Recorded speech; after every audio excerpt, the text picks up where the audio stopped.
বৃষ্টির জলাবদ্ধতা উপেক্ষা করে কোরবানির পশুর হাটে ব্যস্ত সিলেটের জগন্নাথপুর বাজার। Desk report, relax media, Sylhet. সিলেটের জগন্নাথপুরে টানা কয়েকদিনের বৃষ্টির পর সৃষ্টি হয়েছে ভয়াবহ জলাবদ্ধতা।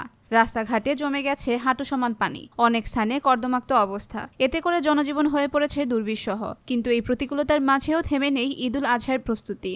জগন্নাথপুরের কোরবানির পশুর হাট এখন জমে উঠেছে। পানি আর কাদার ভেতর দিয়েই সাধারণ মানুষ ও গবাদি পশু ব্যবসায়ীরা নিয়ে আসছেন গরু, ছাগল সহ নানা ধরনের কোরবানির পশু। পা পিছলে যাওয়ার শঙ্কা, পশুদের নিয়ন্ত্রণের কষ্ট, সবকিছু মোকাবেলা করেই চলছে কেনাবেচা। বাজারের চারপাশ কর্দমাক্ত, অনেক জায়গায় দাঁড়ানোরও উপায় নেই। তবুও হাটে আগত মানুষের মুখে ঈদের প্রস্তুতির আনন্দ।